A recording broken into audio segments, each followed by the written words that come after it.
So hello guys, this Shakti. So இந்த வீடியோவில் என்ன பார்க்க போகிறோம்னு பார்த்தீங்கன்னா R15 V4ல் மேஜராக இருக்க இஷ்யூஸ் என்னன்றதை பார்க்குறோம். சப்போஸ் நீங்கள் ஒரு R15 V4 பைக் பார்க்குறீங்க அப்படின்னா பிஃபோர் இந்த வீடியோ வந்து கன்சர்ன் பண்ணுறது உங்களுக்கு கொஞ்சம் பெனிஃபிட்ஸாக இருக்கும். ஸோ மேஜராக நான் பைக்ஸ் வாங்கி 2 இயர்ஸ் ஆகுது. இந்த 2 இயர்ஸில் என்னென்ன இஷ்யூஸ் இந்த பைக்கில் வந்து நான் ஃபேஸ் பண்ணேன் அப்படின்றத உங்கள்கிட்ட ஷேர் பண்ணிக்கிறேன். ஸோ இதை பார்த்துட்டு மேபி உங்களுக்கு ஒரு சஜஷனாக இருக்கலாம், இந்த பைக் வாங்கலாமா இல்லை வேறு பைக் வாங்கலாமா அப்படின்றது. ஃபஸ்ட்டு திங் என்ன அப்படின்னு பார்த்தீங்கன்னா பேட்டரி.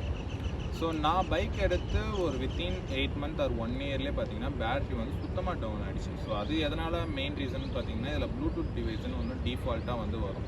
ஸோ அது கூட வந்து அந்த பேட்ரி வந்து கனெக்டட்லேயே இருக்கிறதுனால என்னுடைய பேட்ரி வந்து ட்ரைன் ஆகிடுச்சு அப்படின்னு வந்து கம்பெனி சைடில் வந்து சொன்னாங்க. ஸோ நான் வந்து பேட்ரி ட்ரைனுக்காக பேட்ரி வந்து சுத்தமாக ஒர்க் ஆகலைன்றதுக்காக ஷோரூமில் வந்து விட்டுருந்தேன். அப்போ அவங்க வந்து என்ன சொல்லியிருந்தாங்க அப்படின்னா, ஓகே நாங்கள் வந்து வாரண்டியில் கிளைம் பண்ணி தரோம் அப்படின்ற மாதிரி சொல்லியிருந்தாங்க. ஸோ அதுக்கப்புறமா நான் பைக் விட்டு 50 டேஸ் ஆகிடுச்சு. ஸோ அப்போ வந்து என்ன பண்ணாங்க அப்படின்னா 50 டேஸ் ஆகியுமே வந்து அவங்க வந்து கிளைம் பண்ணி கொடுக்கல. ஸோ இதுக்காக நான் என்ன பண்ணேன்னு பார்த்தீங்கன்னா டேரெக்டாக எம்ஓடைய ஹெட் ஆஃபீஸ்க்கு வந்து கம்ப்ளைண்ட் பண்ணி ரைஸ் பண்ணதுக்கு அப்புறமா தான் என்ன பண்ணாங்கன்னா அவங்க வந்து ரீப்ளேஸ்மெண்ட் பண்ணி கொடுத்தாங்க, வித் ஃப்ரீ ஆஃப் காஸ்ட்டில் தான் பண்ணி கொடுத்தாங்க. ஆஃப்டர் தட் என்ன ஒரு மேஜர் இஷ்யூஸ் வந்து ஃபேஸ் பண்ணோம் பார்த்தீங்கன்னா இல்லை ப்ளூடூத் டிவைஸ் வந்து டிஃபால்ட்டாக வரும். நான் ஆல்ரெடி சொல்லியிருந்தேன், அந்த ப்ளூடூத் டிவைஸுமே பார்த்தீங்கன்னா ஒரு சர்டன் டைம் வந்து ஒர்க் சுத்தமாகவே ஆகலை. அது வாரண்டியில் கிளைம் பண்ணனாலுமே வந்துட்டு ஆக்சுவலி முடியாது அப்படின்ற மாதிரி சொன்னாங்க. அது என்ன ரீசன்னு தெரியல. அதுக்கப்புறம் செகண்ட் இஷ்யூஸ்ன்னு பார்த்தீங்க அப்படின்னா நீங்கள் கிளச் பிளேட் வந்து ஒரு ஆக்சுவலி கிளச் பிளேட் நல்லாவே தான் இருக்கும், நீங்கள் டிபெண்ட்ஸ் ஆன் ட்ரைவ். ஸோ நீங்கள் எப்படி ட்ரைவ் பண்ணுறன்றதை பொறுத்து வரும். அதை நான் பெரிய மேஜர் இஷ்யூஸ் தான் வந்து கன்சர்ன் பண்ண விரும்பலை.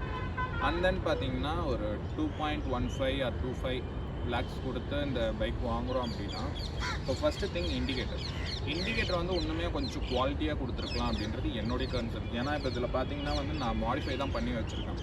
ஸோ பட் டிஃபால்ட்டாக வரது பார்த்திங்கன்னா ஆலஜன் லைட்ஸ் தான் வந்து வரும். அது பார்த்திங்கன்னா அந்தளவுக்கு ஒரு எஃபிஷியன்சியாக வந்து இல்லை. ஆல்சோ பார்த்திங்கன்னா ஃப்ரண்ட் லைட்டுமே பார்த்திங்கன்னா ஒரு லாங் வியூவை வந்து நைட்டில் வந்து நமக்கு கொடுக்குறதுமே இல்லை. ஸோ அனதர் மேஜர் இஷ்யூஸ் என்னென்னு பார்த்தீங்கன்னா இதில் வந்து கூல் அண்ட் ரேடியேட்டர் ஃபேன் ஒன்று இருக்கும். அது பார்த்திங்கன்னா ஒரு வித்தின் ஒரு 6 to 8 மந்த்ஸ்லேயே வந்து எனக்கு போயிடுச்சு. அது எதனால் அந்த இஷ்யூஸ் வந்தது அப்படின்றதே தெரியல. நான் ரீசெண்டாக நிறைய R15 ஓனர்ஸ் கிட்ட கேட்டப்போ என்ன சொல்லியிருந்தாங்கன்னா அவங்களுக்குமே அந்த இஷ்யூஸ், பேட்ரி இஷ்யூஸ், ஸோ இந்த மாதிரி நிறைய இஷ்யூஸ் வந்து வந்தது. ஸோ அதை நான் கம்பெனி சைடில் மாற்றாமல் ஆஃப்டர் மார்க்கெட்டில் தான் சேஞ்ச் பண்ணோம். அதுவுமே நீங்கள் கொஞ்சம் கன்சல்ட் பண்ணிக்கிட்டீங்க அப்படின்னா கொஞ்சம் பெட்டராக இருக்கும்.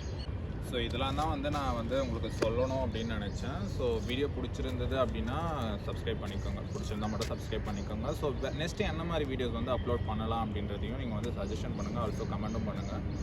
ஸோ பார்க்கலாம். See you on another video. Bye.